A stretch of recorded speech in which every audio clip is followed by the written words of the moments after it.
اعوذ باللہ من الشیطان الرجیم بسم اللہ الرحمن الرحیم ام تعمرهم احلامهم بهذا ام هم قوم طاغون، کیا ان کی عقلیں انہیں یہی سکھاتی ہے کہ یا وہ ہے ہی سرکش۔ یہ سورۃ طور کی 32ویں آیت ہے۔ اس آیت اور اس کے بعد کی دیگر آیتوں میں سرداران قریش کی جو اعتراضات تھے اور جو پروپیگنڈے کر رہے تھے وہ اللہ کے نبی صلی اللہ علیہ وسلم کے خلاف لوگوں کو اکسانے کے لیے، دین سے پھیرنے کے لیے ان تمام کے جوابات دیے گئے ہیں سوالیہ انداز میں، اور پھر ان کی جہالت پر تبصرے کیے گئے ہیں۔ سب سے پہلے اس میں سوال کیا جا رہا ہے کیا ان کی عقلیں یہی سکھاتی ہیں یا ضد اور ہر دھرمی سے حقائق کا انکار کیا جائے؟ یعنی جو وہ لوگ کہہ رہے تھے آپ صلی اللہ علیہ وسلم کے تعلق سے کہ آپ شاعر ہیں، آپ کاہن ہیں اور آپ مجنون ہیں نعوذ باللہ، تو یہ تینوں چیزیں ایک ساتھ ایک انسان میں بیک وقت کیسے ہو سکتی ہیں؟ جو شاعر نہیں ہے اس کو شاعر کہا جا رہا ہے، جس کا کہانت سے دور دور تک کا تعلق نہیں ہے اس کو کاہن کہا جاتا ہے۔ اور ایک بات کہ کوئی اگر مجنون ہو تو شاعر اور کاہن ہو بھی نہیں سکتا۔ تو اس قسم کی جو باتیں کر رہے ہیں یہ بالکل غلط اور بے بنیاد باتیں ہیں۔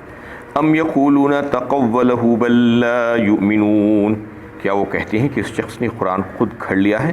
اصل بات یہ ہے کہ وہ ایمان لانا ہی نہیں چاہتے۔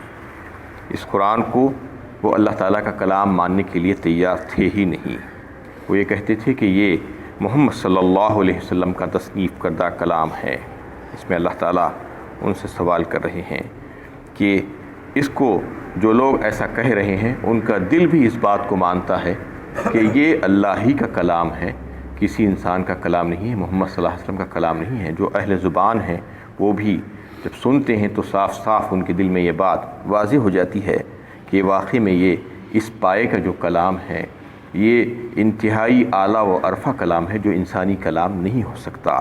اور ایک بات یہ کہ نہ صرف یہ محمد صلی اللہ علیہ وسلم کا بنایا ہوا کلام نہیں ہے بلکہ کسی اور انسان کا بھی یہ کلام نہیں ہو سکتا، کسی انسانی کلام ہو ہی نہیں سکتا۔ اس کے تعلق سے یہ بات بالکل واضح فرما دی گئی کہ اگر تم یہ سمجھتے ہو کہ یہ انسانی کلام ہے تو پھر اس جیسا کلام جو کسی انسان نے تصنیف کیا ہے لا کر دکھا دو، یا تم بھی انسان ہو تم خود بنا لو۔ اس کے لیے اللہ تعالیٰ نے بار بار چیلنج کیا ہے قرآن میں، سورہ بقرہ میں بھی، وَإِن كُنتُمْ فِي رَيْبٍ مِّمَّا نَزَّلْنَا عَلَىٰ عَبْدِنَا فَأْتُوا بِسُورَةٍ مِّن مِّثْلِهِ وَادْعُوا شُهَدَاءَكُم مِّن دُونِ اللَّهِ إِن كُنتُمْ صَادِقِينَ۔ پہلے پارے ہی میں اللہ تعالیٰ نے بیان فرما دیا کہ اگر تمہیں شک و شبہ ہو اس کے بارے میں، ہمارے کلام کے بارے میں یا ہمارے نبی کے بارے میں، تو تم اس کو اس کلام جیسا تم اور کوئی دوسرا کلام لا کر ہمیں دکھا دو۔ وَإِن كُنتُمْ فِي رَيْبٍ مِّمَّا نَزَّلْنَا عَلَىٰ عَبْدِنَا فَأْتُوا بِسُورَةٍ مِّن مِّثْلِهِ وَادْعُوا شُهَدَاءَكُم مِّن دُونِ اللَّهِ، اور تم اکیلے نہیں بلکہ تمہارے ساتھ جتنے بھی ہیں ان تمام کو، ساری دنیا کے لوگوں کو، تمہارے مددگاروں کو تم سوائے اللہ کے لا کر اس کلام کو بنانے کی کوشش کرو سوائے اللہ کے۔ لیکن یہ جو ہے تم نہیں کر سکتے۔ ان کنتم صادقین، اگر تم سچے ہو تو کر کے دکھاؤ۔ فَإِن لَّمْ تَفْعَلُوا وَلَن تَفْعَلُوا، فوراً اللہ تعالیٰ نے اس بات کی تردید فرما دی اگر تم کرو، لیکن پھر فوراً کر دیا، کہا گیا کہ تم ہرگز نہیں کر سکتے، کیونکہ یہ معجزاتی کلام ہے اور یہ کلام کے مماثل کوئی لا ہی نہیں سکتا۔ اگر کوئی اس بات کی غلط فہمی میں مبتلا ہے فَلْيَأْتُوا بِحَدِيثٍ مِّثْلِهِ إِن كَانُوا صَادِقِينَ، کہا اس کے بعد اگر یہ اپنے اس قول میں سچے ہیں تو اس کے مثل ایک کلام بنا لائیں۔ یعنی اس کے مثل کا مطلب یہ نہیں ہے کہ بالکل اس کے اسٹائل کا کلام کچھ اس سے ملتا جلتا کلام نہیں، بلکہ یہی خصوصیت والا کلام، یہی مرتبے والا کلام اور یہی صفات والا کلام جو اس کلام کے مد مقابل قرار پا سکے، ایسا کلام۔ ایسا نہیں کہ کوئی کتاب لکھ دی جائے اور کہہ دی جائے کہ بس اس میں جیسے مضامین تھے اس میں بھی اس سے مماثلت کرتے ہوئے مضامین ہیں، یہ نہیں کہتا قرآن۔ قرآن یہ کہتا ہے کہ قرآن میں جس طریقے کے مضامین ہیں اور جس طریقے کی زبان استعمال کی گئی ہے، چاہے وہ کسی اور زبان میں لکھ کر لائے، ضروری نہیں کہ عربی زبان ہی میں لکھے، لیکن اسی درجے کا ہونا چاہیے، اسی مرتبے کا ہونا چاہیے۔ یہ جو ہے ممکن نہیں ہے کسی کے لیے۔ اللہ تعالیٰ نے بالکل اس میں واضح فرما دیا، ام خلقوا من غیر شیء ام هم الخالقون، کیا یہ کسی خالق کے بغیر خود پیدا ہو گئے ہیں یا خود اپنے خالق آپ ہیں؟ ام خلق السماوات والارض، یا زمین و آسمان کو انہوں نے بنایا ہے؟ بل لا یوقنون، اصل بات یہ ہے کہ وہ کسی بات پر یقین کرنا ہی نہیں چاہتے۔ اس میں اور ایک سوالیہ انداز میں ان کے اعتراض کا جواب دیا جا رہا ہے کہ اللہ کے نبی صلی اللہ علیہ وسلم جو دعوت پیش کر رہے ہیں، وہ دعوت پر تم لوگ اس قدر انہیں غصہ کیوں ہوتے ہو، اس قدر کیوں بگڑ رہے ہو؟ وہ آخر کیا بات کہہ رہے ہیں تم سے یہی بات تو کہہ رہے ہیں کہ تمہارا خالق اللہ تعالیٰ ہے اور تمام چیزوں کا خالق اللہ تعالیٰ ہی ہے، تو لہٰذا تم کو اللہ تعالیٰ ہی کی عبادت اور بندگی کرنی چاہیے۔ اس میں ایسی کون سی غلط بات ہے؟ کیا تم اپنے آپ خالق ہو؟ کیا تم اپنے آپ ہی پیدا ہو گئے ہو؟ کوئی تمہیں بنایا نہیں ہے؟ یا یہ وسیع کائنات جو تمہیں نظر آ رہی ہے، زمین و آسمان، اس کو تم نے اپنے ہاتھوں سے بنایا ہے؟ اگر یہ بات غلط ہے اور تم اس بات کو مانتے ہو کہ تمہارا خالق بھی اللہ تعالیٰ ہی ہے اور اس ساری کائنات کا خالق اور مالک بھی اللہ تعالیٰ ہی ہے، تو پھر تم کو یہ بات بھی تسلیم کر لینی چاہیے کہ جو خالق اور مالک ہوگا تو پھر وہی معبود ہوگا، پرستش کے لائق ذات جو ہوگی وہی ہوگی۔ اس میں وہی بات بتائی گئی، لیکن تم لوگ اس بات پر یقین کرنا ہی نہیں چاہتے، جانتے بوجھتے بھی تم اس کو ماننے سے انکار کر رہے ہو۔ ام عندهم خزائن ربک ام هم المسیطرون، کیا ان کے پاس تمہارے رب کے خزانے ہیں یا وہ مالک و مختار ہیں؟ ام لهم سلم یستمعون فیہ فلیأت بمستمعهم بسلطان مبین، یا ان کے پاس کوئی سیڑھی ہے کہ اس پر چڑھ کر آسمان کی باتیں سن لیا کرتے ہیں، تو ان میں سے جو وہاں کی باتیں سن کر آتے ہیں وہ اس دعوے پر کوئی واضح دلیل تو پیش کرے۔ اس میں اور ایک بات، یہ ماننے سے انکار کرتے تھے کہ یہ محمد بن عبداللہ صلی اللہ علیہ وسلم کو رسول بنا کر کیوں بھیجا گیا؟ کوئی اور نہیں ملا تھا اللہ کو؟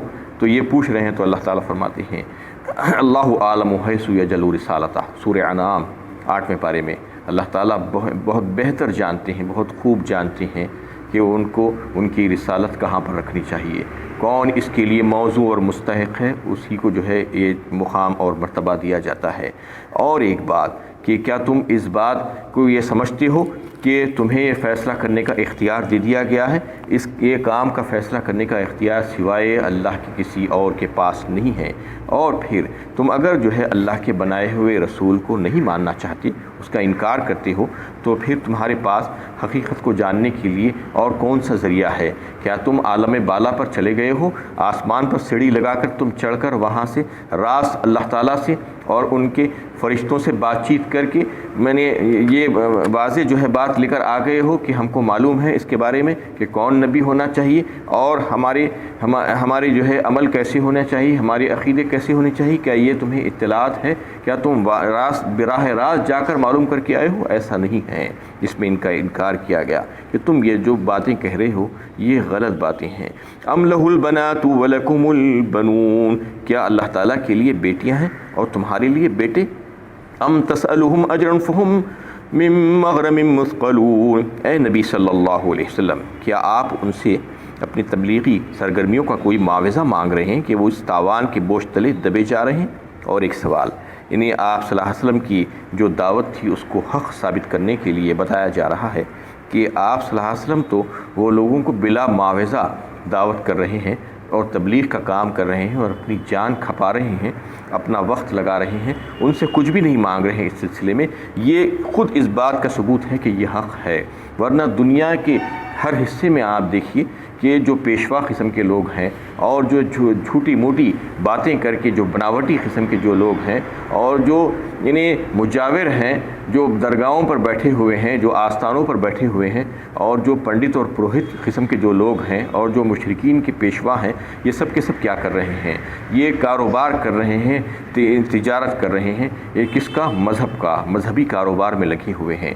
یہ ہر کام کے لیے آپ سے پیسے وصول کرتے ہیں، اجرت مانگتے ہیں، نظریں مانگتے ہیں، نیازیں مانگتے ہیں، نذرانے مانگتے ہیں، اور کوئی بھی مذہبی کام ادا کرتے وقت وہ پہلے اپنا نذرانہ اور اپنا جو ہے معاوضہ طلب کر لیتے ہیں اور مقرر کر لیتے ہیں۔ لیکن آپ صلی اللہ علیہ وسلم کا معاملہ دیکھو کہ آپ صلی اللہ علیہ وسلم تو بالکل بے لوث کام کر رہے ہیں، بالکل خلوص کے ساتھ، کچھ بھی تم سے نہیں مانگ رہے ہیں، نہ صرف نہیں مانگ رہے ہیں بلکہ اپنا سارا کاروبار، اپنی ساری تجارت انہوں نے قربان کر دی، سب کچھ چھوڑ دیا اور دین کا صحیح راستہ تمہیں دکھلانے کی کوشش کر رہے ہیں۔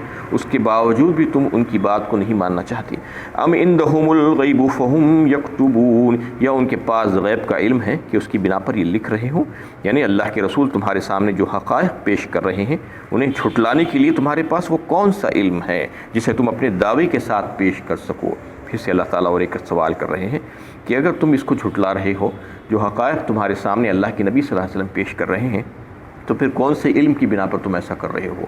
کیا تمہارے پاس کوئی غیب کا علم ہے جو براہ راست تم اللہ سے حاصل کر لیے ہو، اور یہ تم جانتے ہو کہ تم جن لوگوں کی عبادت کر رہے ہو ان کی عبادت کرنی چاہیے، اللہ کے سوا بھی اور دیگر بھی معبود ہیں جیسا کہ تم معبودان باطل بنا کر بیٹھے ہوئے، یا یہ وہی کا جو سلسلہ چل رہا ہے یہ غلط ہے، ایسا نہیں ہونا چاہیے، یا فرشتے اللہ کی بیٹیاں ہیں جیسا کہ تمہارا عقیدہ ہے، یا قیامت کے بارے میں تم یہ سوچتے ہو کہ قیامت برپا نہیں ہوگی، یا یہ سوچتے ہو کہ ہم مرنے کے بعد دوبارہ اٹھائے نہیں جائیں گے.